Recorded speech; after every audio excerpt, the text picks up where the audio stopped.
थोड़ी सी बातें करेंगे, थोड़ी इंस्टीट्यूट के बारे में बात करेंगे, फैकल्टी के बारे में बात करेंगे, और ये जीआईबी का प्रोग्राम जो आज हमारा स्टार्ट हो रहा है इसके बारे में थोड़ी चर्चाएं करेंगे।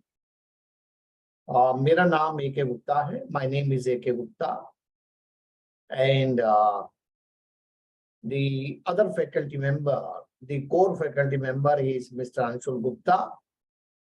I'll just briefly introduce to you about Anshul Gupta.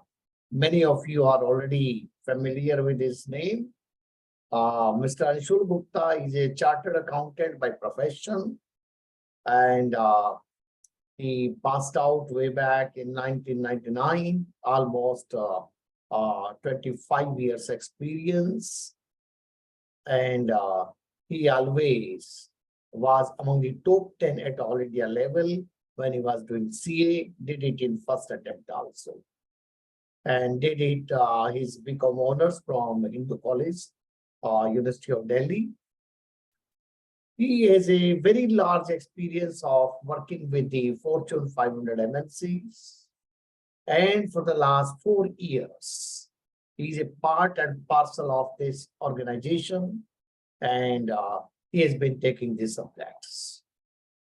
Mainly, I will say that so far as the accounts are concerned, accounting paper is concerned, his lectures have been extremely well, very superb lectures. People have given us compliments that he is able to make people understand. Besides that, of course, he'll be taking many other subjects also. So these two will be the core faculty members. Besides this, in this attempt, we may invite a couple of other persons also, valued persons also. We will be there. We will be there in the class. Definitely will be there. The class will not be with a guest speaker. Will be there. But I am looking for some specialists, very highly talented persons, highly educated persons. Like in economics, we are trying if we are able to get him. He was an economist with the Punjab National Bank. He left bank as head of the economics division. He was deputy general manager at that time. So that kind of the people, if we are able to rope in, we will do it. Otherwise, we both are there, absolutely. That's one thing about the faculty. Secondly, about the institute, you know that God has been very kind to us, that our results have been superb, be it GIB, CIB, or the promotion classes. So you need not worry at all. Absolutely, you need not worry at all. Whatever is important for JAIIB, we will try to cover in these classes. These classes will be supported by online mock tests also. We'll be uploading the mock tests also.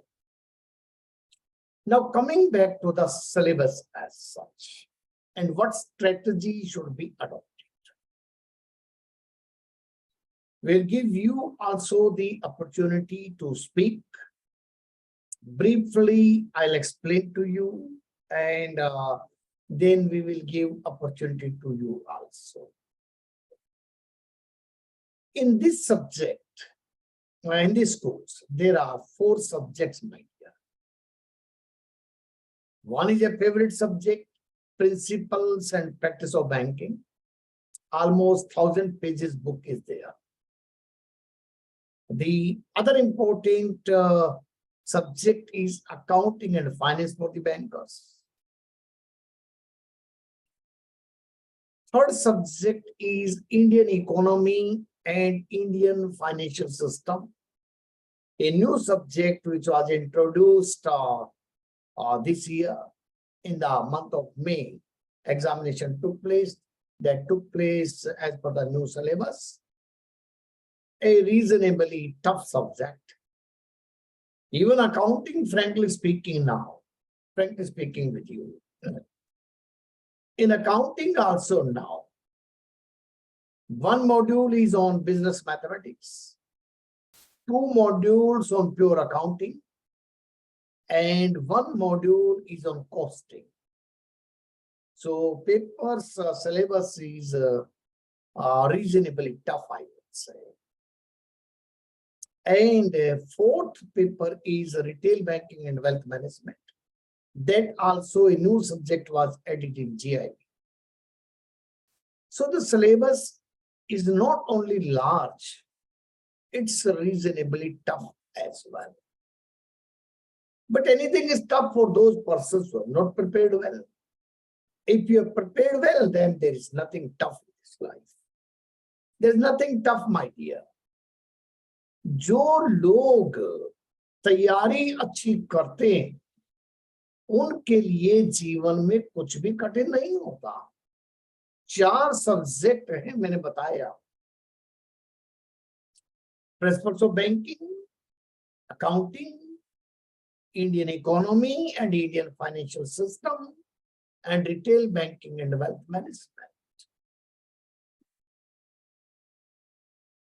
Subject difficult हो सकते हैं. Just a minute, please. Just a minute.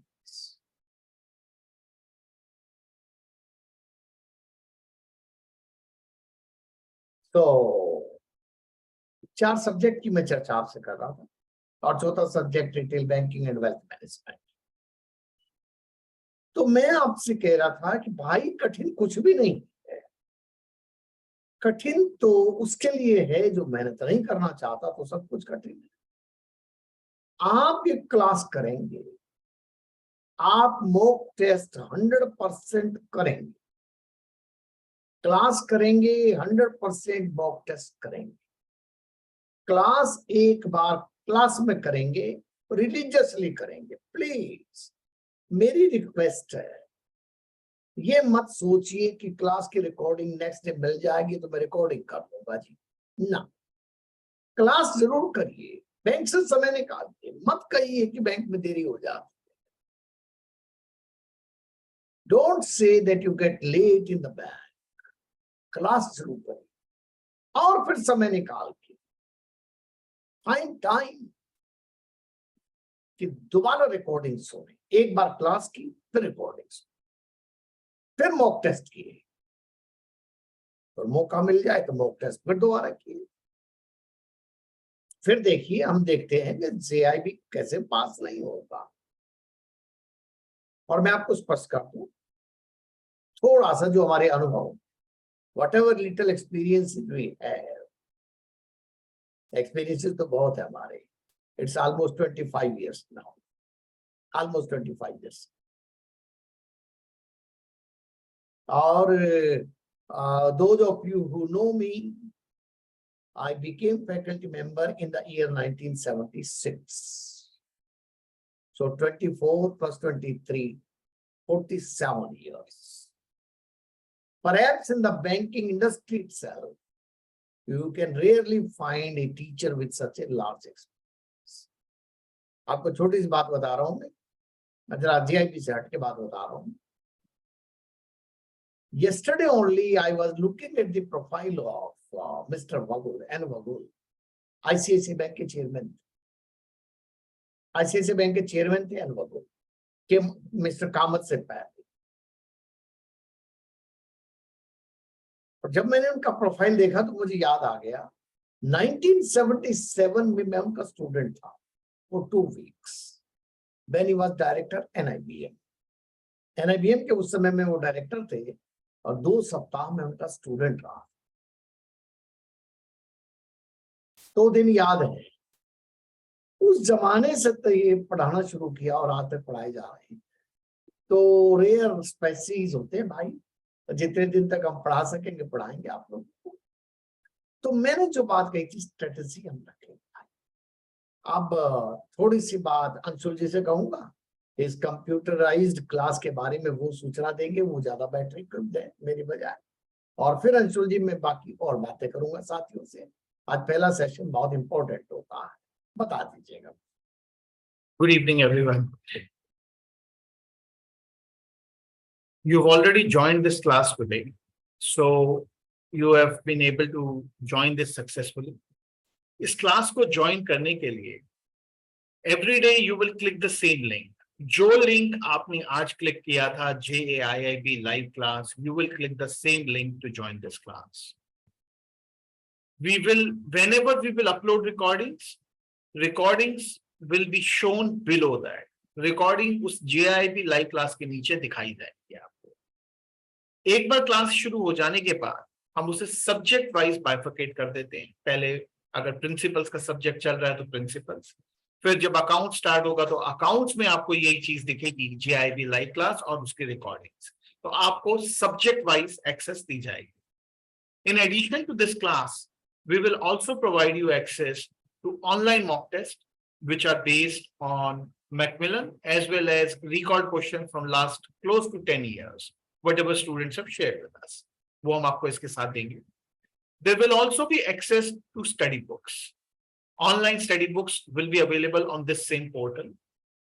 आपको क्या करना है कि माई enrolments पर click करना है। जब भी अपने लिए लॉग इन करें माई एनरोलमेंट पर क्लिक करें, जितने कोर्सेज दिख रहे हैं उसमें से जो कोर्स मुझे अटेंड करना है, जैसे मुझे आज वाली क्लास करनी है तो उसमें जाऊं, मुझे स्टडी बुक्स पढ़नी है तो स्टडी बुक्स का अलग से मॉड्यूल होगा और उसके अंदर आप यूनिट वाइज स्टडी बुक्स होंगी, आप उसको मॉड्यूल वाइज होंगी, उसे पढ़ सकते हैं। वहीं पर मॉक टेस्ट का मॉड्यूल होगा जो कि मैकमिलन की यूनिट वाइज मॉक टेस्ट बनाए गए हैं, आप उसको एक्सेस करिए। Recordings, when you will have recording of classes, recordings will play on all sort of computers, laptops, MacBooks. Recordings will be available on Android, all Android applications. Recordings do not play on iOS devices. ये हम आपको पहले ही बता रहे हैं, आपको इसलिए या तो Android डिवाइस या किसी कंप्यूटर एप्लीकेशन पे आपको उसको यूज करना है। आपको लॉगिन यहां पे करना है, रिकॉर्डिंग के लिए भी यही लॉगिन करना है। And do not share your login ID password with anyone. इसको बार बार कभी ऑफिस से कभी घर से लॉगिन ना कीजिए, because this entire operation of recording and hosting of this class is provided by a third party based in Bangalore, and they have a very fine algorithm of 32 points with which they are able to catch hold of some sort of spurious activities, these kind of malicious intents. So इसलिए आप कोशिश करें कि आपका ID lock ना हो, otherwise they lock the ID और फिर उसके बाद काफी दिक्कत हमें आती है। थोड़ा सा उसको ध्यान रखें, बाकी तो गुप्ता सर आपको बताइए। एक बात अंशुल जी कह दें जरा कि कई बार यूजर आईडी पासवर्ड डालते हैं, बार बार अगर आप गलत चीज डालते रहेंगे तो आईडी लॉक हो जाता है, जैसे आपके हो जाते हैं। जैसे आप एटीएम में जाएं और बार बार पासवर्ड गलत डाल दें तो लॉक हो जाएगा। तो पेशेंस रखें। यूजर आईडी आपका जो ईमेल आईडी जिससे आपने हमको मेल भेजी है वही आपका यूजर आईडी है। पासवर्ड हमने आपको दिया है, पासवर्ड हर रोज सेम ही रहना है, इसलिए आप कहीं पे ध्यान से उसके कैपिटल लेटर स्मॉल लेटर जो भी है उसको ध्यान करके रखें। पेशेंटली क्लास में यूजर आईडी और पासवर्ड बड़ा ध्यान से उसके अंदर आप एंटर करें। बार बार करने से आपको वो लोग हो सकता है। आइएगा दोस्त, अब ये बातें मैंने की, पहले मैं जरा सा स्टूडेंट का फीडबैक चाहूंगा इससे पहले कि मैं आगे कुछ बातें करूं। आप अपने चैट बॉक्स में लिख सकते हैं। स्पीकर हम अलाउ नहीं करते इस क्लास में फॉर वेरियस रीजंस। हमारे एक्सपीरियंसेस बड़े खराब हैं, किसी के घर से आवाजें आती हैं, कुछ होता, सारी क्लास डिस्टर्ब हो जाती है। चैट इस समय ओपन है, चैट इस समय ओपन है। कोई साथी कोई बात अपना कहना चाहता है तो वो कह सकता है, फिर उसके बाद में आगे बढ़ूंगा। चैट ओपन है, कोई आपके मन में विशेष बात है, कोई डाउट है, कोई शक है, कोई सुझाव है, वो दे दें। जितना संभव हो सकेगा हम कोशिश करेंगे कि आपके अनुसार खरे उतरे। पहले आपके चैट देख लें और फिर नहीं तो फिर मैं आगे बढ़ेंगे ही, उसमें कोई दिक्कत है नहीं। थोड़ा मैं साथियों का इंतजार कर रहा हूँ, जरा चैट अगर हो जाए।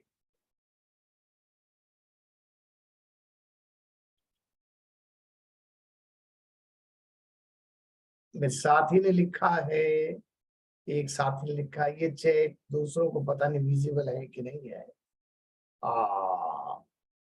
गुड इवनिंग सर, आपके द्वारा पढ़ाया गया जिसके कारण प्रमोशन प्राप्त हुआ। भाई बहुत खुशी की बात है, बहुत खुशी की बात है, बहुत खुशी की बात है। और मैं स्पष्ट कर दूं, जब साथी थोड़े से ज्वाइनिंग वाले लेवल पे होते हैं, जैसे क्लर्क टू स्केल 1 हो या कहीं कहीं सब स्टाफ टू क्लरिकल हो, तो मेरा आनंद ज्यादा होता है, हम दोनों का आनंद ज्यादा होता है। और लेकिन आज ईश्वर की बड़ी कृपा है भाई कि हमारे काफी सारे स्टूडेंट जो हैं आज बैंकों के अंदर चीफ जनरल मैनेजर के पद पे पहुंचे हुए हैं, general manager, deputy general manager, AGM, chief पे पहुंचे हुए हैं। तो मैं तो उसको ईश्वर की कृपा मानता हूँ सदा, कि उस ईश्वर ने हमारी मदद की, हम अपने मिशन में कामयाब हुए लोगों को आगे बढ़ाने। और कोई साथी कुछ बात करना चाहता है तो भाई कर दे, और नहीं तो फिर मैं आगे की स्ट्रेटेजी आपके साथ चर्चा करूं।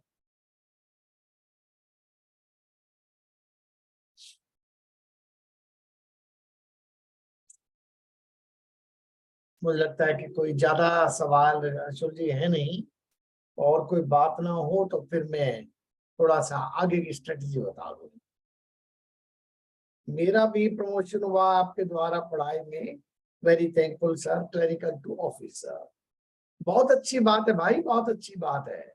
मेरा तो सब स्टाफ से क्लर्क क्लियर हो गया आपके क्लास अटेंड करके लास्ट ईयर।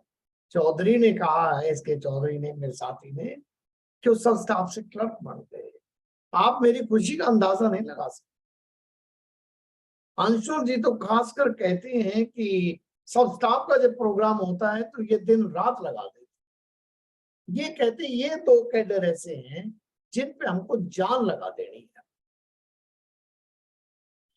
क्योंकि एक बार ऑफिसर बन गया बैंक में फिर रास्ता अपने आप खुलता चला जाता है। अब जेआईबी कलर करना है, जेआईबी बिल्कुल होगा। मेरे साथियों ये एक बात याद रखिएगा, टीचर की गाइडेंस अपनी जगह होती, स्टूडेंट मेरा हो जाए फिर मैं देखूं जेआईबी कैसे नहीं। अरे शरीर से काम लेंगे, we will take work from this body, दिन रात लगेंगे, मेहनत करेंगे और एक बार में ही पास करेंगे, बार बार नहीं बैठेंगे। जो लोग कहते हैं मेरी रिकॉर्डिंग में 6 साल तक आपको अवेलेबल कराऊंगा, क्यों भाई? यू हैव थॉट ऑफ कि मैं 6 साल तक पास नहीं होऊंगा? मतलब जो आदमी 6 साल तक रिकॉर्डिंग देने की बातें करता है, इसका मतलब है वो मेरे ऊपर भरोसा ही नहीं है उसको। ऐसा नहीं है, हमारा स्टूडेंट तो 6 महीने में पास करता है, पहली बार में करता है, पहली बार में बात। एक तो क्वेश्चंस हैं। सो आप अपना स्टडी मटेरियल एग्जामिनेशन की डेट तक आपको अवेलेबल होगा, मॉक टेस्ट भी आपको एग्जामिनेशन की डेट तक अवेलेबल होगा। क्लासेस की जो हम रिकॉर्डिंग आपको, लाइव क्लासेस की रिकॉर्डिंग देंगे, वो भी आपकी एग्जामिनेशन की डेट तक अवेलेबल रहेगी, वो आपके लिए अवेलेबल रहेगी। हाउएवर रिकॉर्डिंग की तरफ ना जाएं, पहले लाइव क्लास करें, रिकॉर्डिंग को एक्स्ट्रा करें। पर लाइव क्लास करने से आप इस बात को, आप में से जो यहाँ पर सब स्टाफ के साथ ही कह रहे हैं, काफी लोगों ने कहा है और भी लोगों ने कहा है, आपने रियलाइज किया होगा 4 दिन की क्लास होती है, उस 4 दिन की क्लास से ही आपको कितना फायदा होता है। उसमें कोई रिकॉर्डिंग नहीं दी जाती, उसके बावजूद कितना सक्सेस रेट हाई रहता है। इसलिए लाइव क्लास का वो जो फायदा है उसको पूरा होता है। ये बात मुझे याद आ गई, मेरे साथियों में पढ़ाना शुरू करने से पहले बातें करना चाहता हूँ। अंशुल जी ने जो बात कही है, या सब स्टाफ टू क्लरिकल का कोर्स चलता, हम रिकॉर्डिंग प्रोवाइड ही नहीं करते, देते नहीं रिकॉर्डिंग। और उसके बावजूद भी प्रेयर तो की थी भाई, शुरू में की थी। आज कोई बात नहीं, प्रेयर तो एक ऐसी चीज है जब मर्जी कर दो, एक बार तो शुरू में कर ली हमने, ठीक है ना, कोई बात नहीं है।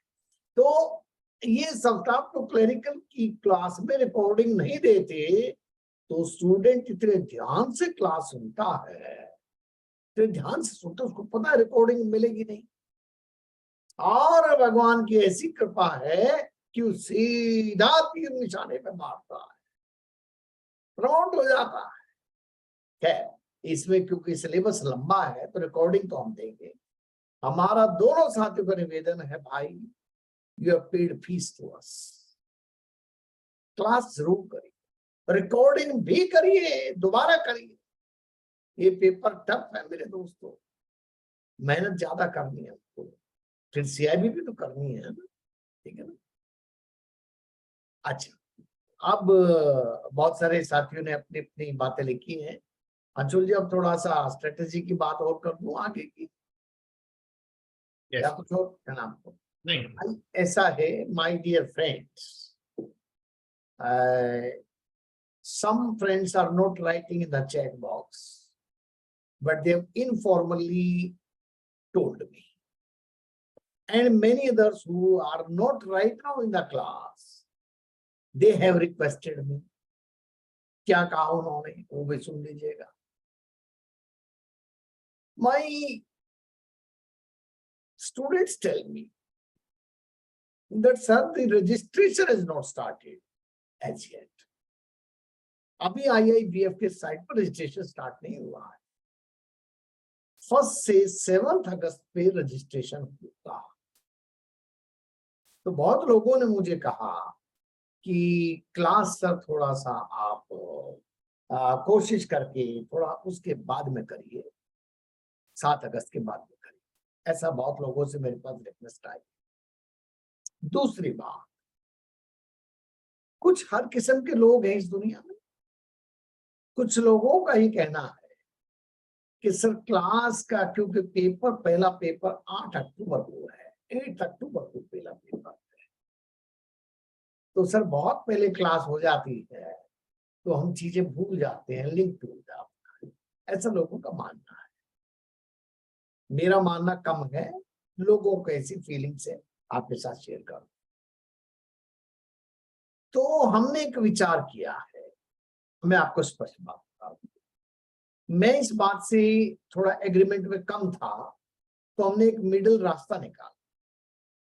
उसके लिए भी जो 7 अगस्त के बाद करवाना चाहते हैं, उसके लिए भी जो मेरे स्टूडेंट आज बने, तो मैंने और अंशुल जी ने बड़ा इसके ऊपर चर्चा की, और हमने एक बात की कि जो हमारे स्टूडेंट ये अब बन गए, आज से बन गए,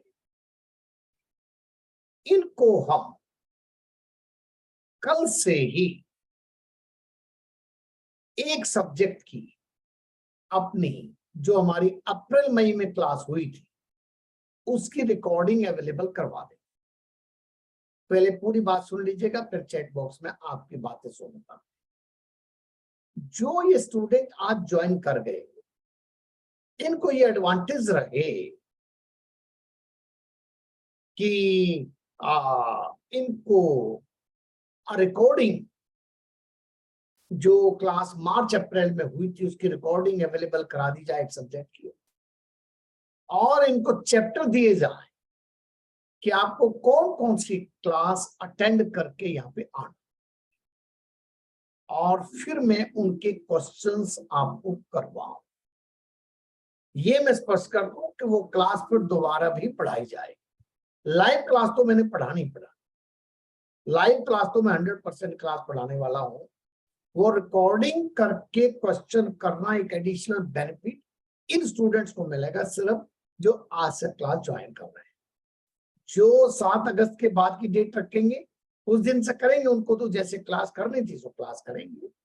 और इसमें हमने प्लान किया था कि लगभग हम 3 दिन के इंटरवल पे एक क्लास आज कर देंगे, फिर 30 तारीख को कर लेंगे, फिर हम 2 तारीख को करेंगे, फिर हम 6 तारीख को करेंगे।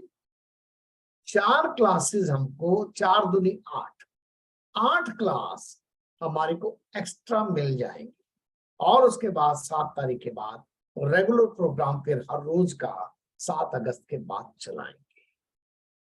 ये कामयाब तभी होंगे जब उस रिकॉर्डिंग को आप सुन के आएंगे, क्योंकि मैं क्लास में सब्जेक्ट पढ़ाने के बजाय मैं क्वेश्चंस के माध्यम से पढ़ाऊंगा, जैसे आज आपको दिखाने वाला हूं।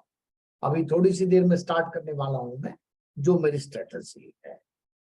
अगर आप इस बात से सहमत हैं, ब्रॉडली स्पीकिंग, तो हम इस प्रोग्राम को ऐसे चलाना चाहते हैं कि पहले थोड़ी वार्मिंग अप भी हो जाएगी इस प्रोसेस में। आज क्लास करें, 30 तारीख को करें, फिर 2 तारीख को करें, फिर 6 तारीख को करें। 4 दूनी 8 क्लासेस हम जो हमारी 120 आवर की क्लास है उससे एक्स्ट्रा करें। आप पढ़ के आए, हम क्वेश्चंस करें और रिकॉर्डिंग आपको पहले से अवेलेबल करवा दें। अंशुल जी, ये प्रपोजल मेरी ठीक लगती है कुछ आपको? एब्सोल्युटली। आपको हम वो जो सब्जेक्ट भी करना चाहते हैं, हम वो जो सबसे बड़ा सब्जेक्ट है प्रिंसिपल्स का जो पेपर है, जिसका हाँ, सिलेबस सबसे लेंदी है, उसको कवर करना चाहते हैं, ताकि आप उसके अंदर आपको डबल बेनिफिट मिले। काफी बार उसके मॉक टेस्ट लोग अटेम्प्ट नहीं कर पाते, बाद में उसमें मॉक टेस्ट की बड़ी वैल्यू रहती है। तो हम थोड़ा सा आपको उसकी वार्मिंग अप होगी, उसके बाद आप क्लास करें। इसमें भाई आपको एडवांटेज होगा असल में, क्योंकि मैं इन स्टूडेंट्स का टाइम जो है ना यूज करना चाहता हूं। मैं चाहता हूं कि मेरा स्टूडेंट जो है यही सब्जेक्ट की क्लास चल रही है, वो जो टाइम मेरे साथ देना था वो रिकॉर्डिंग को दे शाम को। और ये ध्यान रहे कि उसका टेस्ट लिया जाना है। उसका टेस्ट होगा क्लास में, 3 घंटे का टेस्ट होगा।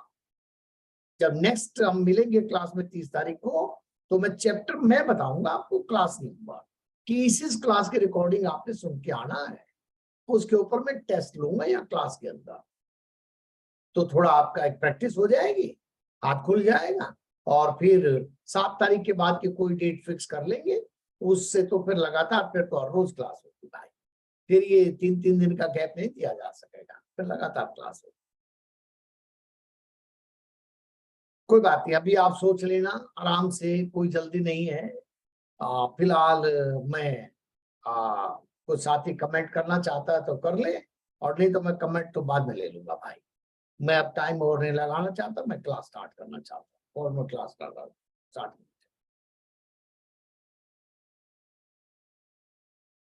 एक साथी ने तो कमेंट किया है, हमको भी सर ये ठीक लग रहा है, अच्छी बात है भाई। वीरेंद्र प्रताप ने विदेंद्र प्रताप, अच्छा ठीक है, कोई बात नहीं भाई। विदेंद्र प्रताप ने लिखा है कि हमको ठीक लग रहा है, अच्छी बात है। और ट्राई कर लेंगे, नहीं ठीक लगेगा तो लगातार क्लास स्टार्ट कर देंगे, ठीक है ना। थोड़ा ट्राई करके देखिए एक बार, है ना। आज का काम स्टार्ट करते हैं। अंशुल जी करें स्टार्ट, कुछ और बात करनी है आपने? नहीं, वी कैन गो अहेड। हाँ, मैं तो टाइम का थोड़ा मैं कड़क आदमी हूँ जरा सा, इसलिए मैं ये चाह रहा हूँ। अच्छी बात है, आइएगा मेरे साथियों। नोट कर लेंगे जरा सा अपने कॉपी में, हम ये क्लास कल अपलोड करवा देंगे। जो मार्च अप्रैल में हुई थी उसकी principal and practice of banking का सब्जेक्ट हम लेंगे। Principal and practice of banking का सब्जेक्ट लेंगे। और आज जो क्लास में कोशिश करूंगा, ये वो क्लास है जो वहां पे क्लास नंबर 1 और 2 है, उसके सवाल में करवाऊंगा। आज तो आप पढ़ के नहीं आए थे, तो आप तो मेरे साथ पढ़िए और बाद में रिकॉर्डिंग वापस सुन लीजिएगा। और फिर उसके बाद मैंने यहाँ पे कहीं पे लिखा था अपने लिए, मैं वो भी आपको बता दूंगा कि कल जब आप आएंगे तो फिर आप कौन सी क्लास करके आएंगे, तो मैं आपको अभी बता दूंगा। मैंने कहीं पे निकाला था उसका प्रिंट, मैं दे दूंगा आपको आज। तो मैं आपके साथ स्क्रीन शेयर कर रहा हूं, मेरे साथ रहिएगा। ये रहा। ये लीजिएगा दोस्तों,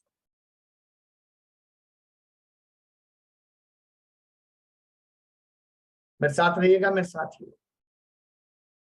यूनिट 1 है पीपीओपी में, उसके सवाल में करवा रहा हूं आपको। Term banking has been defined under, आप पढ़ लीजिएगा, section 5 of the banking regulation act. लिखने के चक्कर में मत रहिए, कोई जरूरत नहीं है लिखने।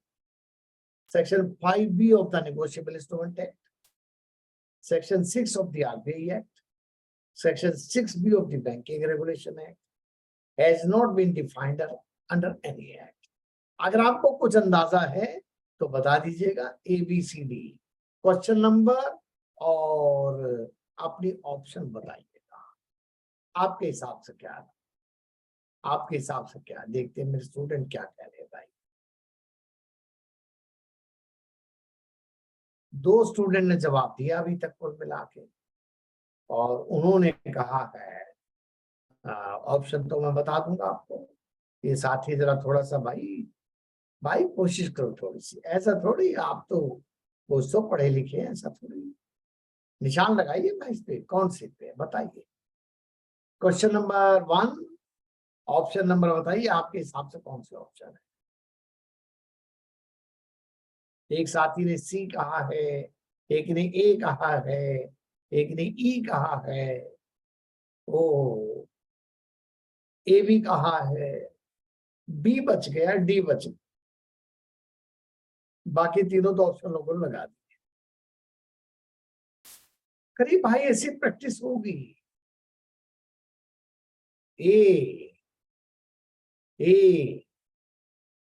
ज्यादा साथी ये कह रहे हैं, तो भाई थोड़ा स्पीड से किया करो, स्पीड से किया करो। करेक्ट आंसर मेरे साथियों इसका ए है। Banking has been defined under section 5B of the Banking Regulation Act. जब वो रिकॉर्डिंग सुनेंगे आप तो रिकॉर्डिंग में भी ये बात बताई जाएगी, या मैं क्वेश्चन के माध्यम से आपको बात बता रहा हूं। Banking has been defined under section 5B of the BR Act, banking regulation act. याद हो जाएगी यहीं बैठे बैठे, कहीं जाना नहीं पड़ेगा। बैंकों के मुख्य काम क्या है? Principal functions of the bank are accepting deposits, lending and investment, non-fund based business, remittance services, all the above. सोच लीजिएगा भाई, क्वेश्चन नंबर लिखिए 2 और ऑप्शन बताइएगा कौन सी है। देखते हैं साथी क्या कह रहे हैं। इसमें तो सबका स्कोर एक ही है भाई, सबका स्कोर एक ही आ रहा है, बहुत अच्छा स्कोर आ रहा है जितने साथियों ने बताया है। हालांकि थोड़ा सा दिक्कत ये है कि 8-10 साथी सवालों का जवाब दे रहे हैं, बाकी बैठे भाई सवाल दो। अरे गलत होने दो ना, क्या दिक्कत है भाई, गलत होने दो। आपका कुछ फाइन लग रहा है क्या, ये बताओ आप मेरे को। आप कुछ तो निशान लगाओ ना मेरे दोस्त, आदत पड़ेगी आपको अटेम्प्ट करने की। करेक्ट आंसर मेरे साथियों ने सब ने दिया है ई। देखिए सेक्शन 5B में कहा गया, banking means accepting of deposits for the purpose of lending और इन्वेस्टमेंट, ये बात कह दी गई। लेकिन सेक्शन 6 में जब एक्टिविटीज बताई गई तो उसमें ये 4-5 एक्टिविटी मुख्य बताई गई। Accepting deposits, lending and investment, non-fund business, remittance services. तो करेक्ट आंसर इसका होगा E for England, all the above will be the correct answer. Next आइए दोस्तों, तीसरा सवाल लेंगे। The term customer of a bank has been defined under Banking Regulation Act। भाई question number जरूर लिखना। NI Act, RBI Act, Customer Protection Act, none of the above। कहां पे कस्टमर की परिभाषा दी गई है? कस्टमर की परिभाषा कहाँ दी गई है?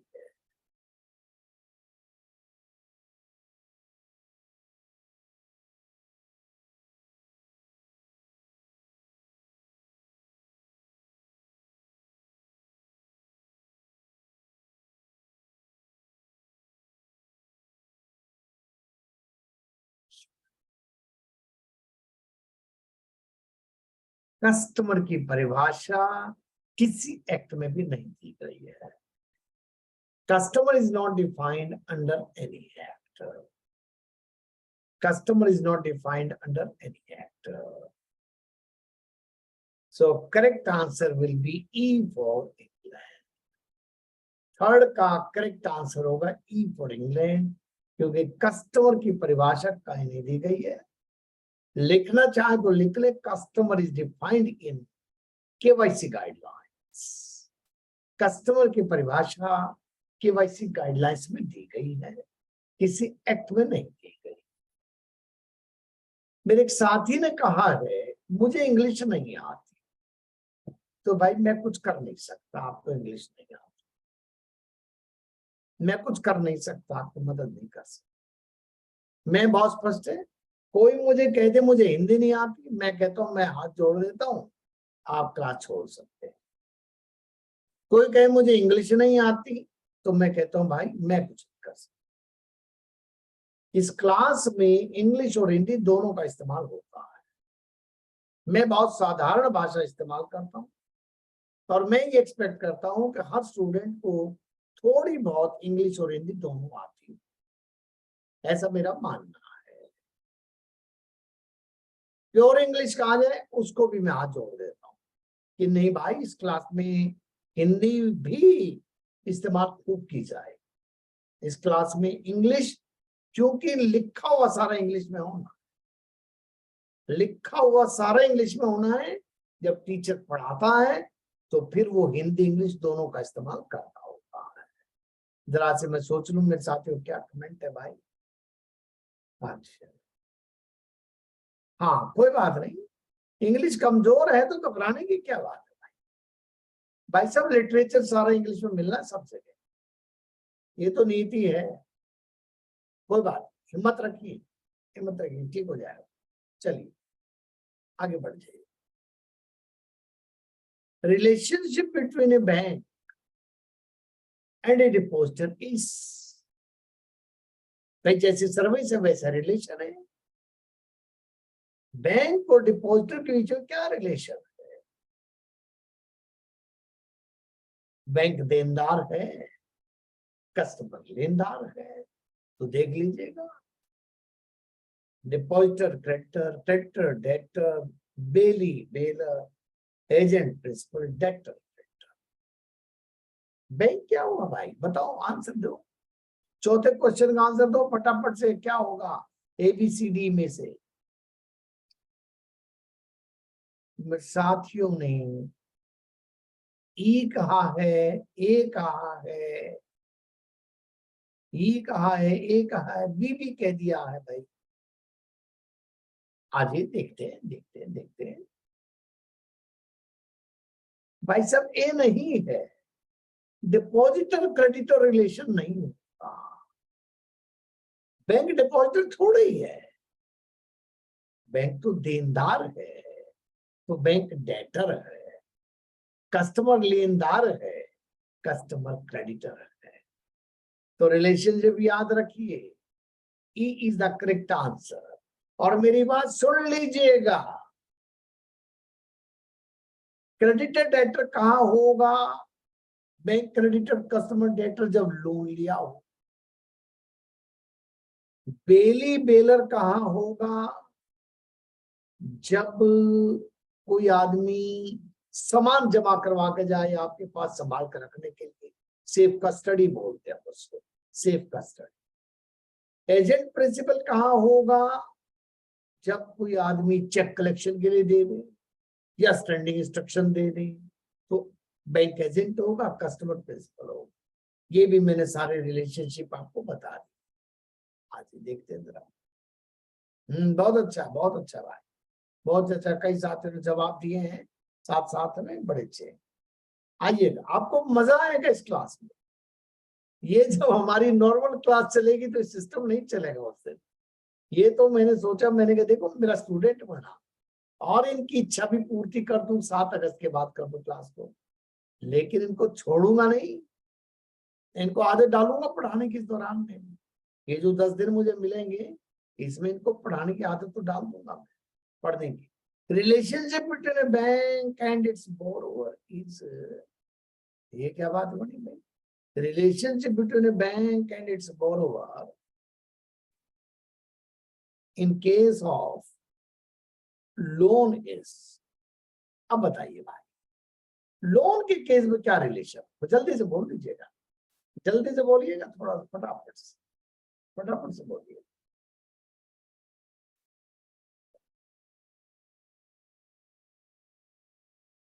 हाँ हाँ, क्या आंसर है? शाबाश, सारे स्टूडेंट ने बी कहा है। क्रेडिटर डेटर, अब इसके एक्सप्लेनेशन की जरूरत नहीं है। बैंक क्रेडिटर है और कस्टमर डेटर है। आ जाएगा, नेक्स्ट बढ़ जाएगी। इन case of safe custody, safe custody में क्या होता है? कस्टमर सामान दे के जाता है, हम उसको ताले में रख देते हैं, लॉक में रख देते हैं, सेफ में रख देते हैं और संभाल कर रखते हैं, ध्यान रखते हैं। तो उस केस में बैंक, कस्टमर एंड बैंक, ओहो, बैंक एंड कस्टमर नहीं कहा, कस्टमर एंड बैंक कहा। जो सामान दे के जाता है बेलर और जो सामान देता है बेली। जो सामान दे के जावे वो बेलर, जो सामान ले वो बेली। अब बताइए कौन सा रिलेशन बनेगा भाई? डी बनेगा कि ई बनेगा, ये बता दीजिएगा मेरे को बस, ज्यादा चक्कर नहीं भाई। डी और ई में से एक आंसर बनना है। वाह साहब वाह, मजा आ गया। करीब करीब साथियों ने डी आंसर दिया है, एक दो साथियों ने ई भी दिया है। उनसे गलती ये हो गई कि बैंक और कस्टमर समझ गए। तो भाई कस्टमर बेलर है जो सामान दे के जावे, और बैंक जो है बेली है जो सामान ले। तो करेक्ट आंसर हो गया मेरे साथियों, bailor and bailee. Correct answer हो गया बेलर एंड बेली। ठीक है भाई, ई नहीं है भाई, ई में तो बेली हो जाएगा, कस्टमर बेली नहीं है, कस्टमर सामान दे के जा रहा है, इसलिए डी होगा। चलिए आगे बढ़ जाइए, आगे बढ़िएगा। In case of collection of cheque, ये तो आपके लिए आसान है। कलेक्शन ऑफ चेक में, और यहां भी ध्यान रखना, कस्टमर एंड बैंक कहा है, बैंक एंड कस्टमर नहीं कहा। कस्टमर पहले लिखा है, कस्टमर तो मालिक है, बैंक एजेंट है। तो रिलेशनशिप बताइए कौन सा होगा इसमें? जल्दी से बोल दीजिएगा भाई, जल्दी से। 7वें सवाल का जवाब, सारे साथियों ने बढ़िया जवाब दिया है भाई, सी। आ जाइएगा, अच्छी बात है, आगे बढ़ जाइए। In case customer taking locker on rent, relation between bank and customer, ये ध्यान रखना, पहले बैंक है फिर कस्टमर है। तो क्या होगा? Trustee and beneficiary, lessor and lessee, agent and principal, bailee, bailor and bailee, tenant and landlord. जल्दी से बोल दो भाई। 8वां सवाल, B is the correct answer, B is the correct answer, lessor and lessee is the correct answer. Bank lessor है, customer lessee है। आगे दोस्तों, when bank undertakes to provide services to regularly pay the telephone bills, standing instruction है, insurance premium etc, relationship between customer and bank, ओहो फिर दोबारा ये ध्यान करना सदा एग्जाम में, कस्टमर एंड बैंक। पहले कस्टमर है फिर बैंक है, तो बता दीजिएगा दोनों का क्या रिलेशन है। देखो धीरे धीरे स्पीड पकड़ रहे हैं, क्या रिलेशनशिप होगा भाई?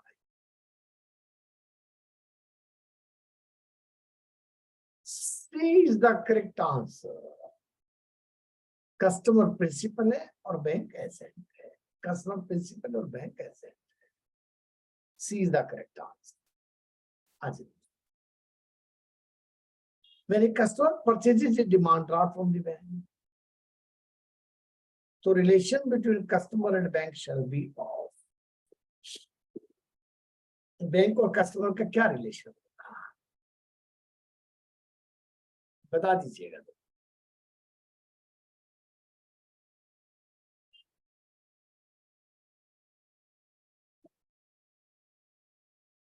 डिमांड ड्राफ्ट में कस्टमर पैसा देता है और बैंक पैसा लेता है, और बैंक वायदा करता है कि पैसा मैं आगे दे दूंगा।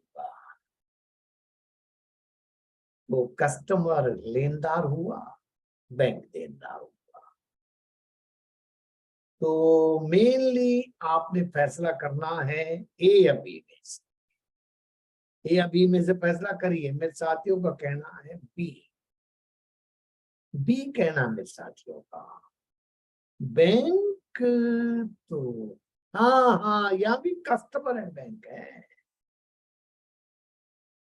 कस्टमर क्रेडिटर है और बैंक डेटर है, कस्टमर क्रेडिटर है और बैंक डेटर है। मेरे साथ आइएगा, relationship between paying off A demand draft and the bank, वो तो आसान है भाई, वो आसान है।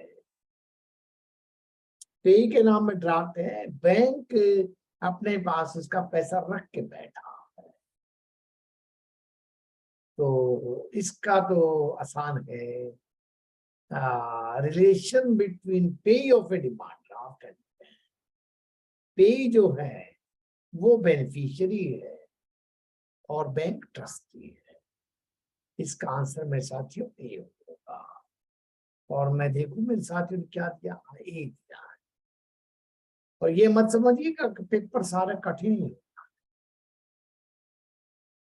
मैंने पहली यूनिट पकड़ी हुई है इस समय, सारे सवाल वहीं से उठाए हैं। आइएगा 12वां सवाल लीजिएगा, ये भी बड़ा अच्छा सवाल है, एग्जाम में आया हुआ सवाल है। If a customer leaves certain articles in the bank by mistake, आए थे लॉकर से सामान निकाला, एक चूड़ी गिर गई वहीं पे, बैंगल, और हमने संभाल के रख दी और उसको सूचना दी कि भाई तुम कुछ गिरा गए, क्या गिरा गए?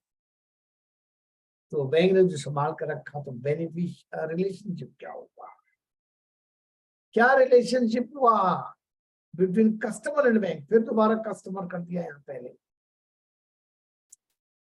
कस्टमर क्या है इसमें भाई? बहुत थोड़े साथियों ने जवाब दिया। ये कह रहे हैं, देखो जरा, बेनिफिशियरी एंड ट्रस्टी, बिल्कुल ठीक आंसर है मेरे साथियों ने बिल्कुल ठीक पकड़ा है। Beneficiary and trustee is the correct answer. When a bank issues a duplicate draft against indemnity furnished by the customer, the relationship between customer and the bank, relationship between customer and the bank is indemnity देके duplicate draft जारी कर दिया, तो relationship क्या होगा, customer क्या होगा? साफ ही नजर आ रहा है, इसमें तो कोई दिक्कत ही नहीं है। D is the correct answer, indemnifier and indemnify, indemnifier and indemnify, ये मेरे साथियों बिल्कुल करेक्ट आंसर है, इंडेमनीफायर एंड इंडेमनीफाई। आइएगा थोड़ा सा आगे चले। Demand deposits are those which can be drawn on request, on sanction by the manager, on demand, on persuasion, and none of the above. Demand deposit इसमें से किसको कहेंगे? स्पीड से करें, जल्दी से हाथ चलाना सीखें, स्पीड का खेल रहेगा एग्जाम में। साथ ही सी कह रही हैं, बिल्कुल ठीक कह रहे हैं, ऑन डिमांड ही कहते हैं भाई को, ऑन रिक्वेस्ट नहीं कहते हैं। आ जाएगा मर्चेंट बैंकर। मैं आपको पहले बात बता देता हूं, फिर सवाल को करेंगे। मर्चेंट बैंकर कौन होते हैं, सुन लीजिएगा मेरी बात, सवाल बाद में हल कर। मुझे एक 200, 300, 400 करोड़ की प्रोजेक्ट लगा। I want to establish a project of some hundreds of crores of dollars. I engage a person. क्या प्रोजेक्ट रिपोर्ट बनवाइए, अप्रेजल करिए, देखिए 100 करोड़ तो मेरे पास है,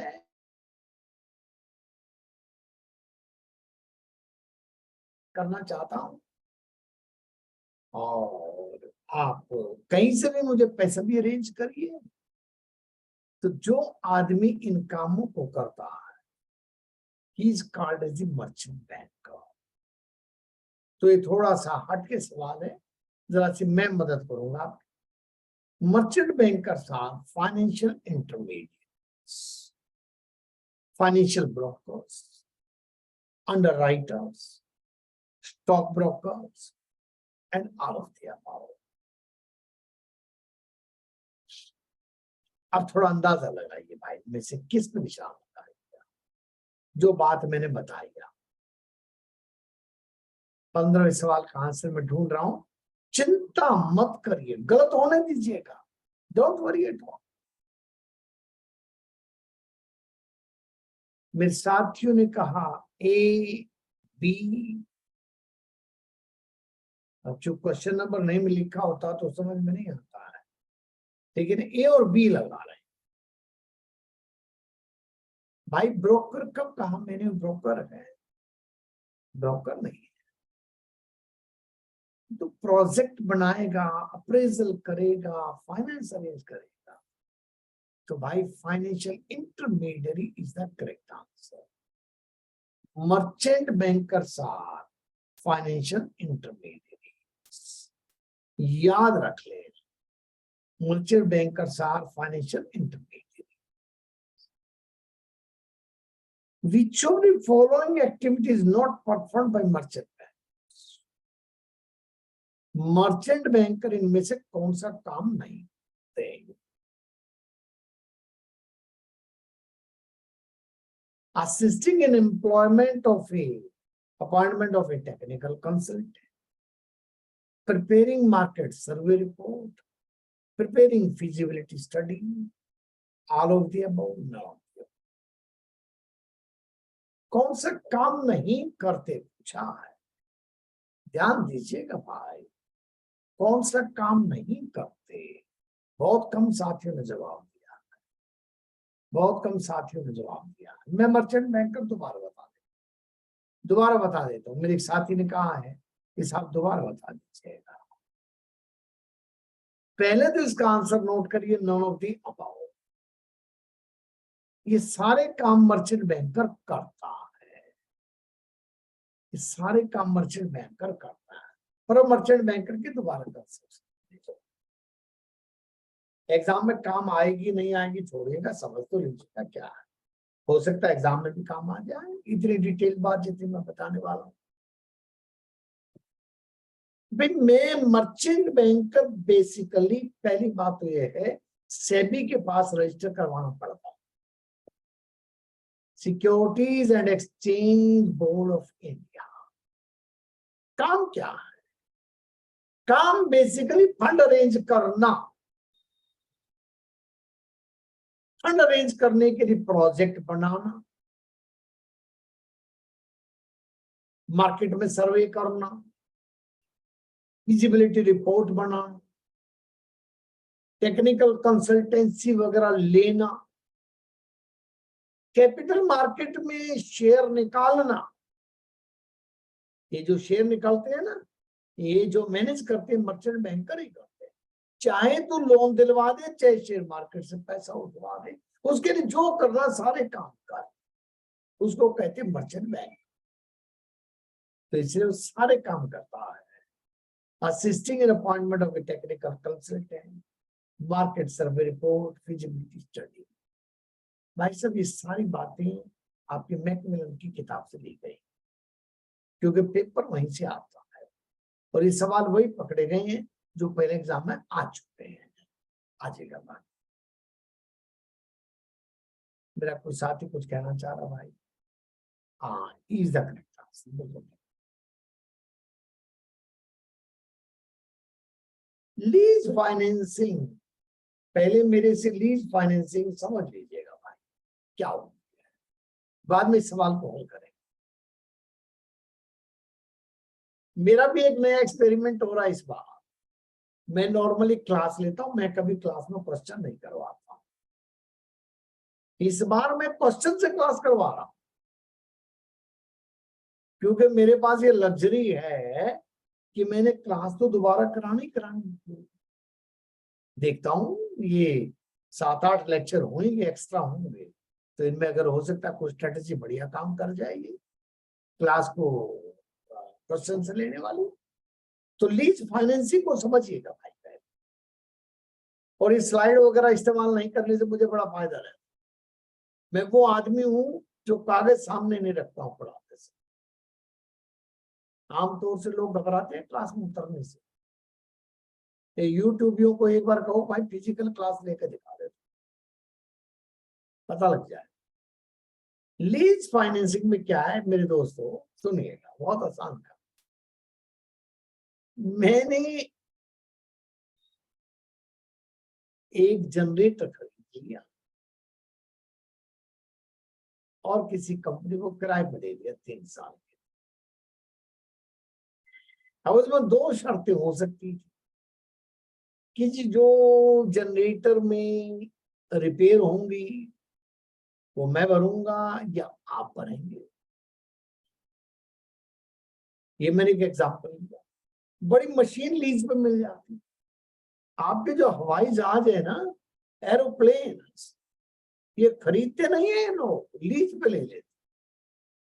हमारा 3 साल का कॉन्ट्रैक्ट है आपसे, हम हर महीने आपको किराया देंगे। तो उसे हम कहते हैं लीज फाइनेंस। जरा सा आप सवाल को देखिए। In lease financing, the purchase of asset is arranged by a company called lessor for the use of another entity called lessor. जब मैं कोई चीज खरीदूं और किसी और को दे दूं इस्तेमाल के लिए किराए पे, तो उसको लीज कहते हैं। ये बात तो सच है। दूसरी बात देखिए, the lessee can also arrange the lease. Lessee माने लीज पर लेने वाला, can also arrange the lease on any existing freehold asset already owned by it by mortgaging it or selling it at market price to the leasing company and take it back on basis. अब ये line थोड़ी technical हो गई, समझिए।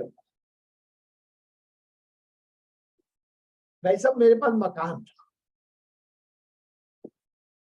मैंने मकान बेच दिया, पैसे की जरूरत थी, बेच दिया।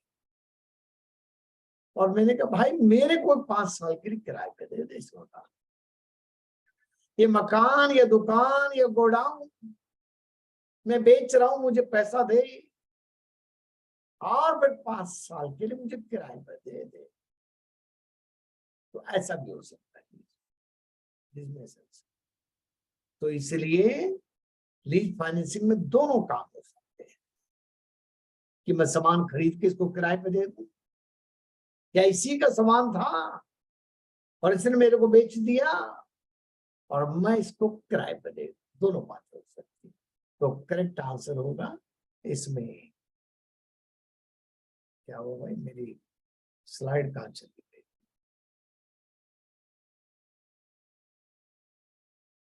एक मिनट भाई, जस्ट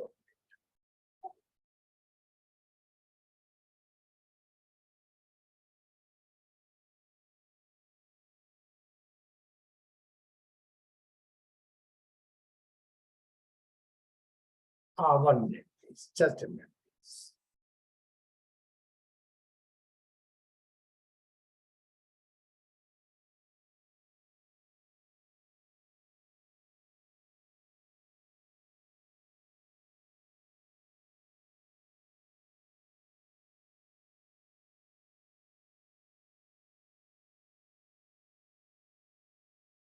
आगे बढ़ेंगे। मैं स्क्रीन जरा शेयरिंग में कोई डिफिकल्टी हो गई थी तो दोबारा चला। आइएगा मेरे साथ, जरा देख लें। हाँ ठीक है भाई।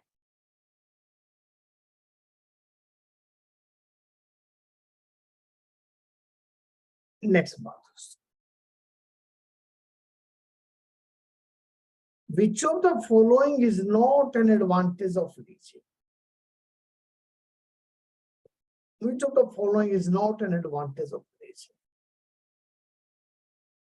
Leasing can make alternate use of financial resources, बिल्कुल कर सकता है। Saving on taxation for the lessee, बिल्कुल होता है। मैं किराया दूंगा ना आपको, उसको मैं खर्चा क्लेम कर सकता हूं, मुझे टैक्स कम हो जाएगा।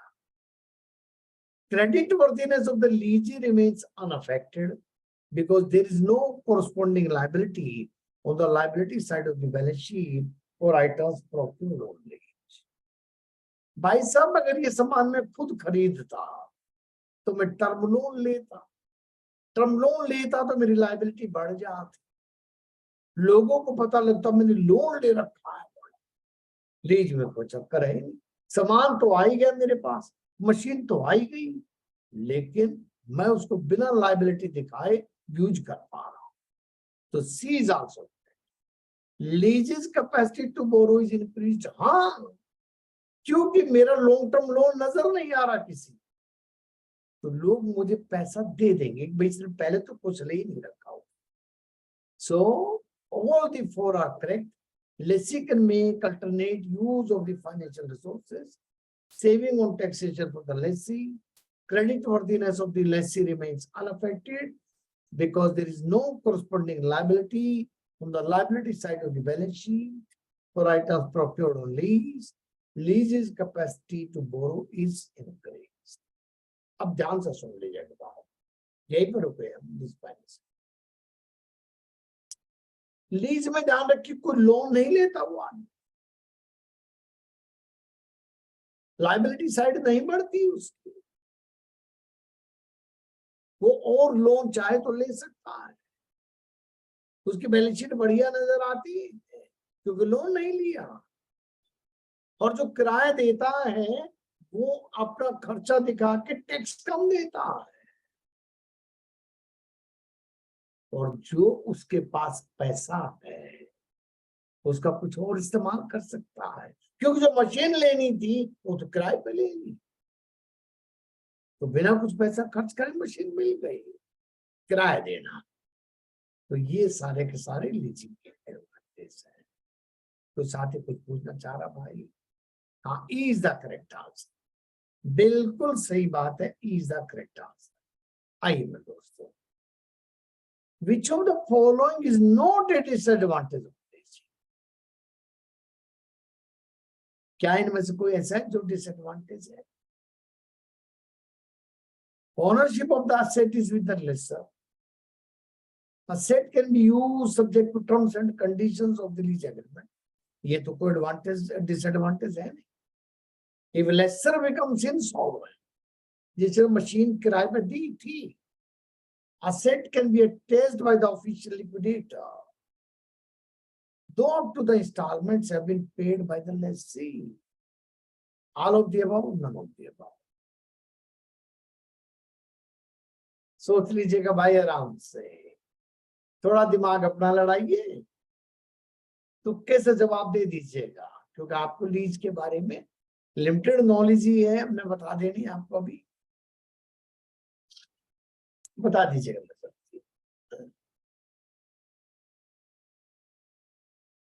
Which of the following is not a disadvantage?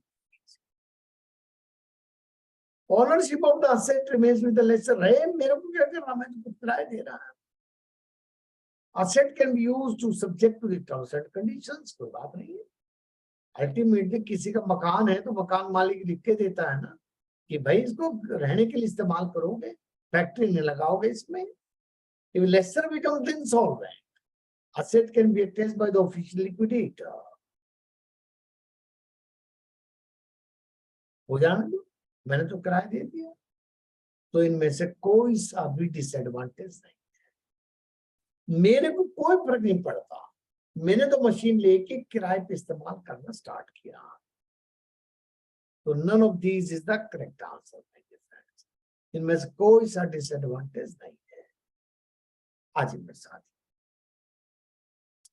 which of the following is correct regarding difference between credit card and charge card?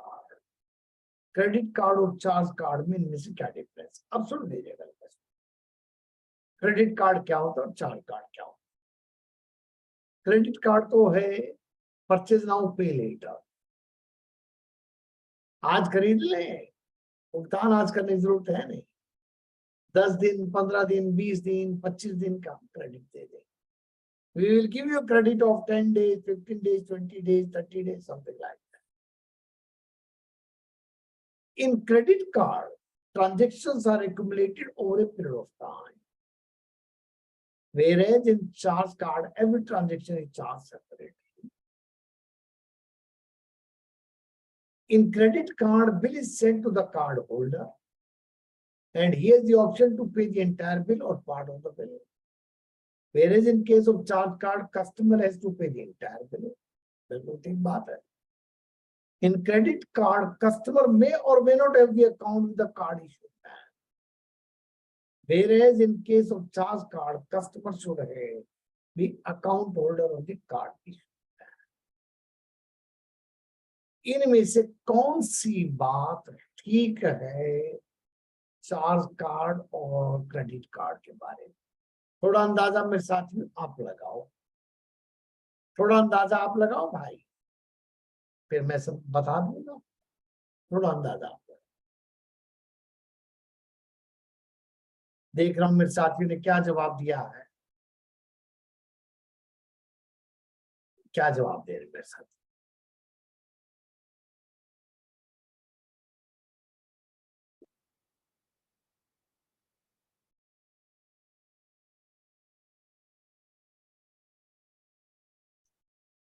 कौन सा आंसर दे रहे भाई? डी और ई में से दे रहे हैं साहब। देखते हैं भाई जरा। डी कहता है बी एंड सी, ई कहता है ए एंड सी। इसका मतलब सी तो ठीक है ही है, सी तो ठीक है ही है। इन क्रेडिट कार्ड कस्टमर मे और may not have the account with the card,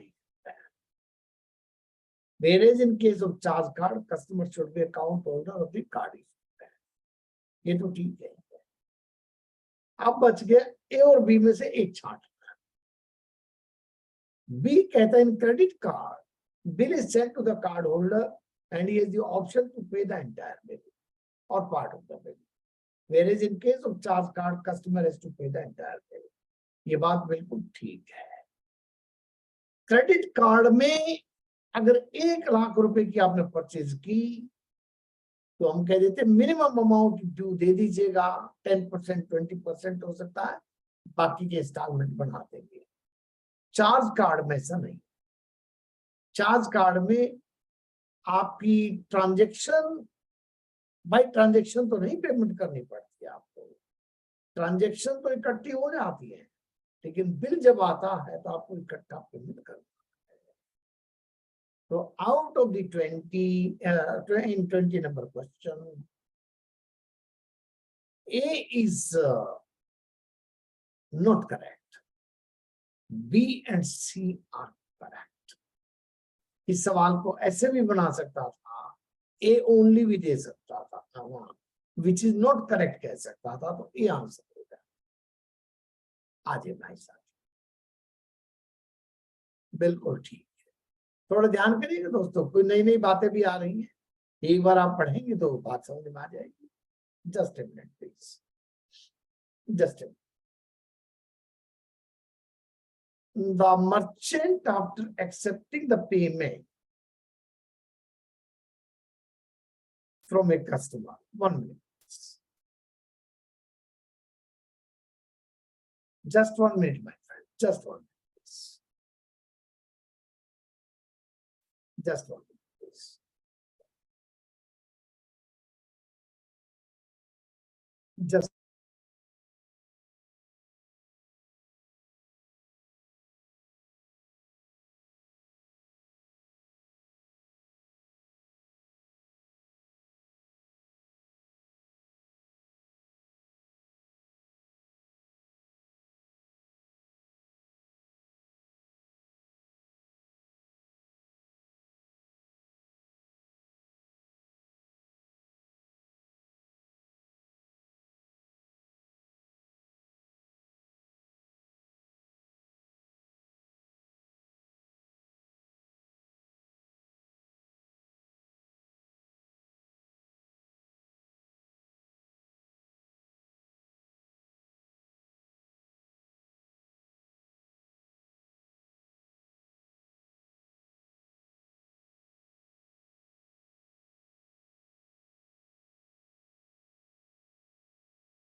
come on, my friends. The merchant, after accepting the payment from a customer through the credit card, seeks credit from his bank. The bank giving credit to merchant is called. The merchant, after accepting the payment from the customer through credit card, seeks credit from his bank.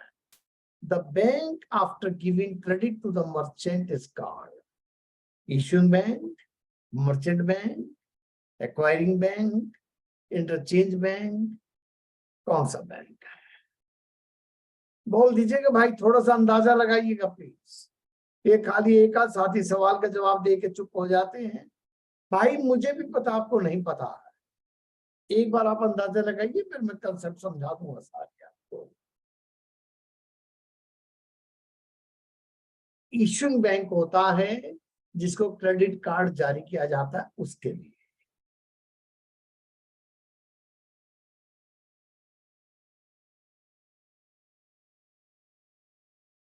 तो आप थोड़ा सा मेरी मदद कर दें, बता दीजिएगा।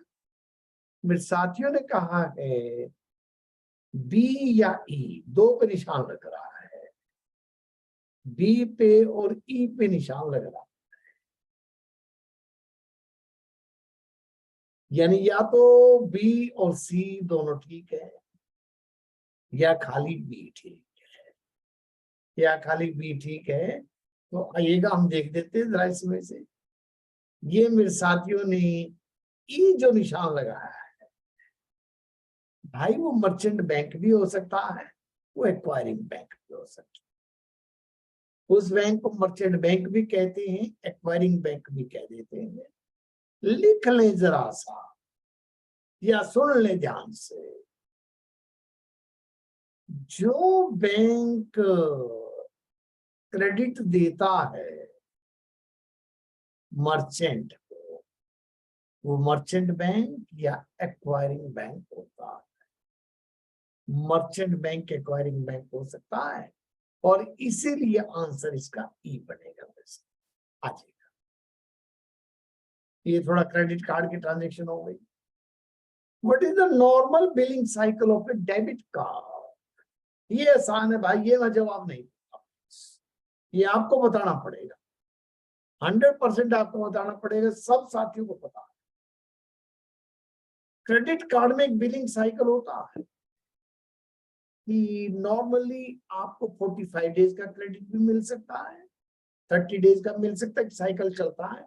उस दिन कार्ड आपके पास आता है तो आपको 10 दिन बाद पेमेंट करनी पड़ सकती है, 15 दिन बाद, 45 डेज तक भी आपको क्रेडिट मिल जाता है। What is the normal billing cycle of A debit card? Credit card का तो नॉर्मली 1 महीना भी हो सकता है, 2 महीने भी हो सकते हैं, 45 डेज भी हो सकते हैं। बैंक की मर्जी है, बैंक की मर्जी है। क्रेडिट कार्ड में। डेबिट कार्ड में बताइए कब हो, डेबिट कार्ड में कब हो? ज्यादातर साथियों ने आंसर ई दिया है, एक साथी ने डी दिया है। जिसने डी दिया वो गलत है। डेबिट कार्ड में तो बिलिंग साइकिल होता ही नहीं। डेबिट कार्ड में तो इधर यूज किया, खाता डेबिट हो गया, बात खत्म हुई, कोई बिलिंग साइकिल नहीं होता। इसलिए आंसर होगा नो। नेक्स्ट बढ़िए। When a demand draft is lost by the customer of the bank, he has to execute. क्या execute करता भाई वो? आपको सबको पता है, जरा जल्दी जवाब दीजिए। When a demand draft is lost by the customer of the bank, he has to execute what? Guarantee bond, surety bond, mortgage bond, indemnity bond, none of the above. क्या चीज साइन करता भाई? सारे साथियों का जवाब ठीक है, इंडेमनिटी बॉन्ड देते। अब ऐसे सवाल एग्जाम में आए वो सवाल है तो आपका नंबर अच्छा आ जाता है। Which of the following is a feature of the hybrid deposit? Hybrid deposit किसको कहते हैं दोस्तों? आजकल एक चक्कर चल रहा है बड़ा, आपने सुना होगा वो स्वीप इन स्वीप आउट। सेविंग बैंक में पैसा रखिए, 50,000 से ऊपर होगा तो हम उसकी एफडी बना देंगे, जरूरत पड़ेगा तो एफडी को तोड़ देंगे, फिर सेविंग बना देंगे। तो होता है हाइब्रिड डिपॉजिट। अब देख लो जरा इसमें से which of the following is a picture of the hybrid deposit? Combination of current and saving, combination of regular income and income on maturity, combination of demand deposit and term deposit, all the above, none of the above. 24th का क्या answer दे रहे हैं भाई साहब? भाई जिन साथियों ने जवाब दिया बिल्कुल ठीक दिया है, सी जवाब दे रहे हैं मेरे साथी। बेसिकली ये combination of demand and term deposit है। करंट अकाउंट के साथ भी हो सकती है एफडी, सेल के साथ भी एफडी हो सकती है, उसको हम कहते हैं हाइब्रिड डिपॉजिट। नेक्स्ट मूव करिए। NRO account can be opened in the form of saving or FD, saving current FD और आरडी। मेरे साथियों मेरी बात सुन लीजिएगा, बाद में करेंगे इस बात, थोड़ी बात सुन लीजिएगा। उस लेक्चर में तो आप रिकॉर्डिंग देखेंगे तो सब कुछ मिल ही जाएगा, कोई बात नहीं, पर आज लाइव क्लास में बैठे हैं तो थोड़ा समझ भी लें तो कोई बुराई तो रही है। नॉन रेजिडेंट अकाउंट 3 प्रकार के हैं, एनआरओ, एनआरई, एफसीना। एनआरओ खोल सकता है saving, current, FD, RD. NRE भी saving, current, FD, RD.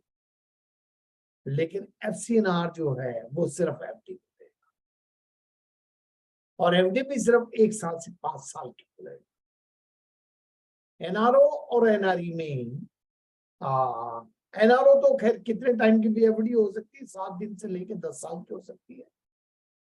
NRE 1 साल से लेके बैंक जितना चाहे उतने खोल सकता है, नॉर्मली 10 साल तक की खोलता है। एनआरओ और एनआरई रुपए में खोला जाता है, एफसीएनआर फॉरेन करेंसी में खोला जाता है। एनआरओ और एनआरई में ब्याज कितना देंगे आपकी मर्जी, लेकिन एफसीएनआर में ब्याज पे आरबीआई ने रेस्ट्रिक्शन लगा रखी है, इससे ज्यादा आप नहीं दे सकते। एनआरओ, एनआरई, एफसीएनआर तीनों खाते रेजिडेंट के साथ ज्वाइंटली खोले जा सकते हैं, लेकिन वो रेजिडेंट क्लोज रिलेटिव हो और फॉर्मर और सर्वाइवर। ये बातें मैंने कुछ बता दी, अब सवाल देखेंगे तो भाई साहब 25th का आंसर क्या दिया मेरे साथ?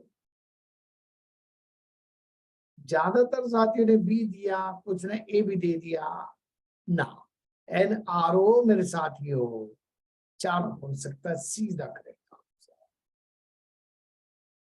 एनआरओ और NRE saving, current, FD, RD चारों खाते खोले जा सकते। और Which of the following is not true for NRE accounts? NRE account can be opened by NRI jointly with the resident close relative on either survivor basis. यही line गलत है, ये फॉर्मर और सर्वाइवर होना चाहिए।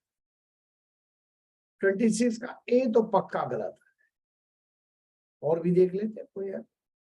NRE account can be opened as saving, current RD भी ठीक है। Accrued interest income and balance held in NRE are exempt from income tax. NRE और FCNR के ब्याज पर कोई ब्याज नहीं, कोई टैक्स नहीं लगता।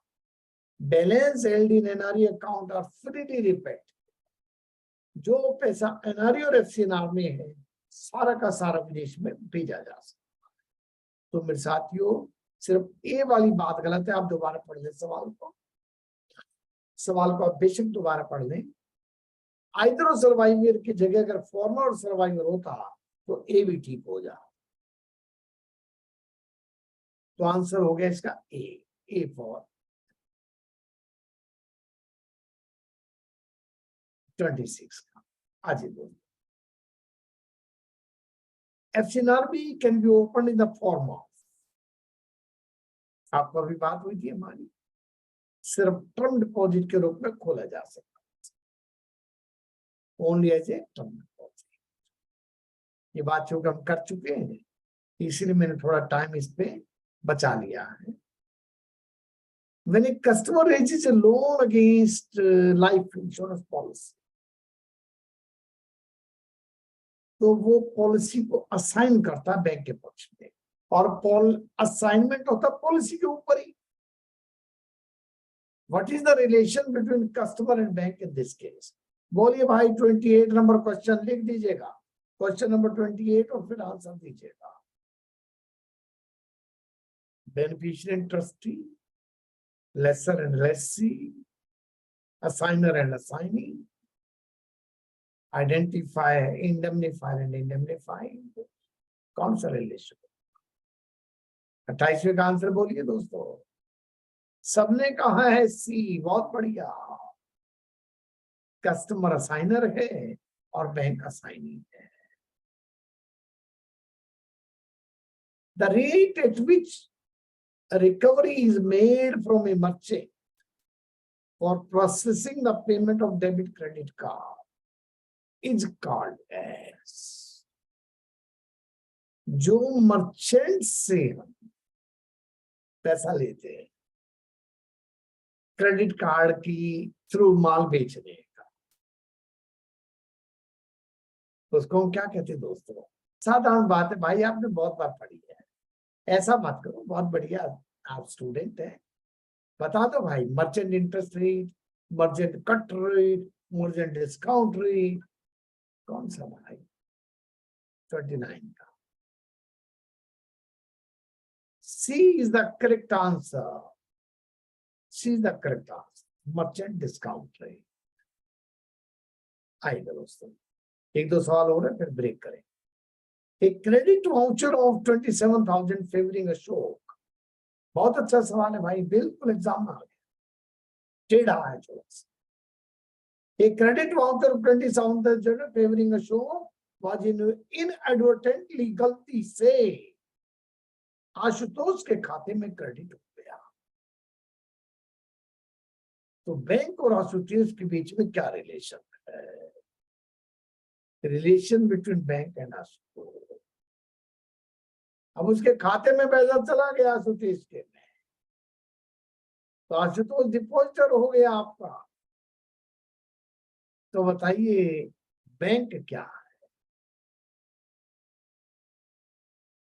बैंक क्या?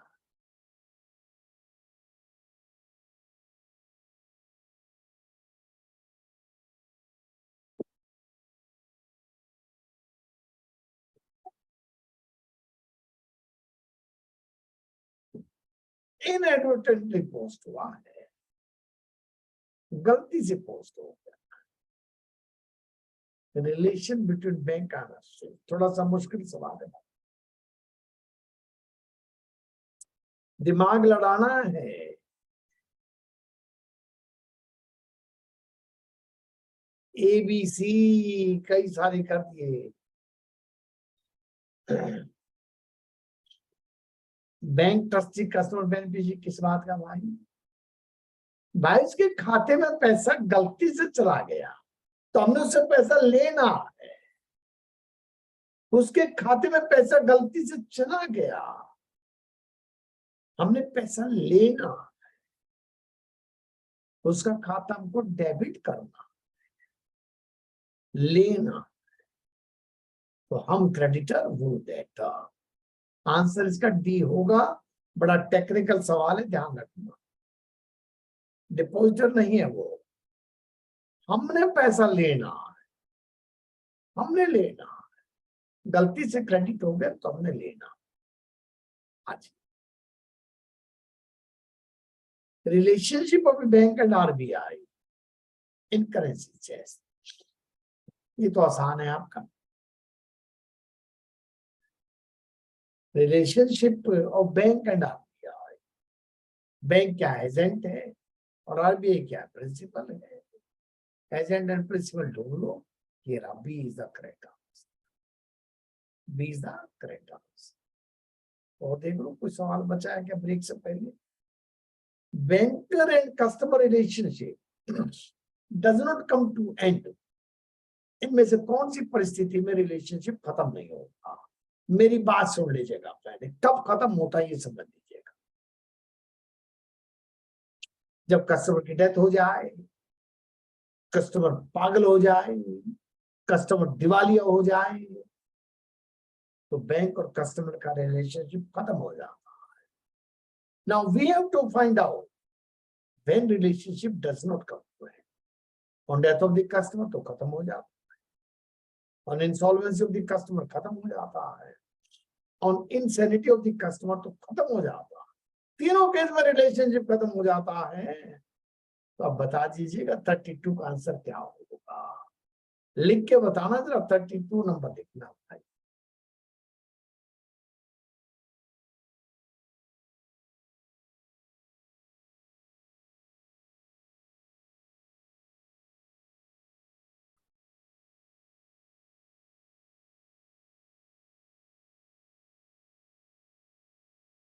थर्टी टू का मेरे साथियों ने आंसर ई दिया है और बिल्कुल परफेक्ट आंसर है। ऐसा कोई भी कारण नहीं है जिसमें खाते का रिलेशनशिप बंद ना होता हो। वो मेरे से गलती हो जाती, मैं ध्यान करूंगा। आंसर तो नजर आना नहीं चाहिए ना, बाद में नजर आए चर्चा होने के बाद। Which of the following shall be considered as a customer of the bank? बड़ा अच्छा सवाल है।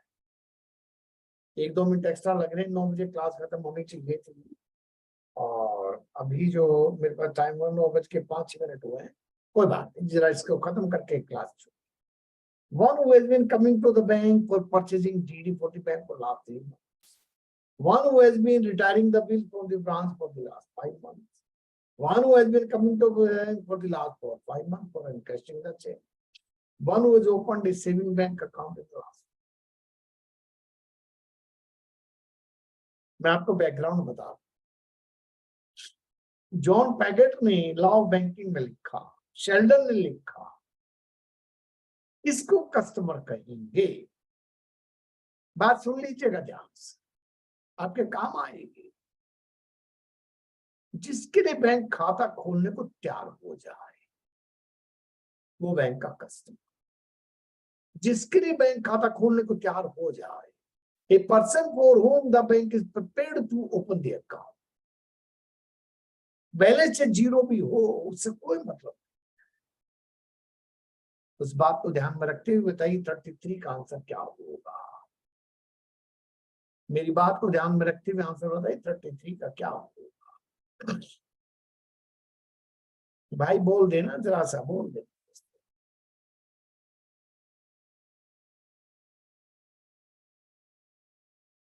कस्टमर उसी को कहेंगे जिसके लिए बैंक खाता खोलने को तैयार हो जाए, जो लीगल डेफिनेशन है। वैसे तो कस्टमर कहीं डिफाइंड है ही।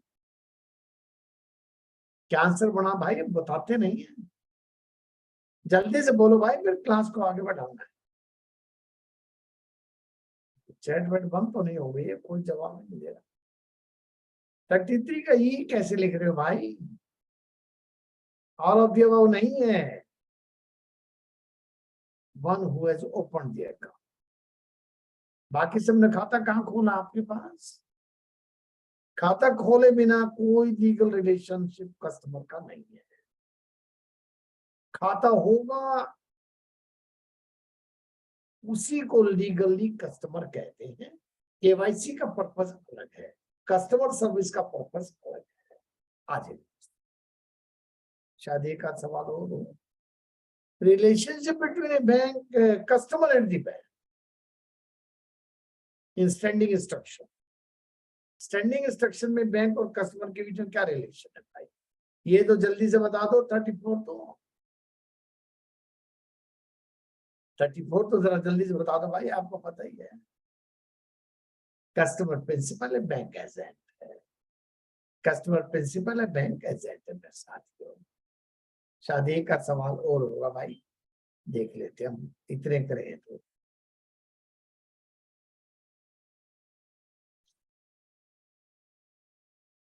A bank inadvertently credits a sum of rupees 5 lakh in the account of company XYZ. किसी कंपनी के खाते में गलती से बैंक ने क्रेडिट कर दिया और इससे पहले एक मिस्टेक पकड़ी जाती, कंपनी पे ताला लगने की नौबत आ गई। बैंक और कंपनी के बीच में रिलेशनशिप क्या होगा? पहले भी हमने बात की थी, गलती से पैसा दे दिया जाए तो बैंक क्रेडिटर है, कस्टमर डेटर। गलती से पैसा दे दिया जाए कस्टमर को तो बैंक क्रेडिटर है, कस्टमर डेटर है। अभी थोड़ी देर पहले बात हुई थी, ये करेक्ट आंसर।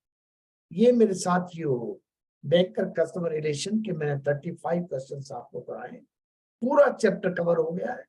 आप रिकॉर्डिंग सुनना चाहे सुन ले, नहीं सुनना चाहे ना सुने। और अब हम करेंगे क्लास में थोड़ा सा क्या कहते हैं, ब्रेक करेंगे जरा 10 मिनट का, और क्लास स्टार्ट करेंगे 9:20 पे। और हम केवाईसी का टॉपिक लेंगे, केवाईसी के सवाल करेंगे। आपको आनंद आएगा, क्लास को ज्वाइन करेंगे। 9:20 पर क्लास दोबारा स्टार्ट करेंगे। आज पहला दिन है तो 9:25 पर कर देंगे, कोई नहीं, 15 मिनट का ब्रेक दे देंगे। 9:25 पर क्लास करेंगे और 10:30 तक चलाएंगे। ओके डियर, इस क्लास को मैं बंद कर रहा हूँ। Thank you very much.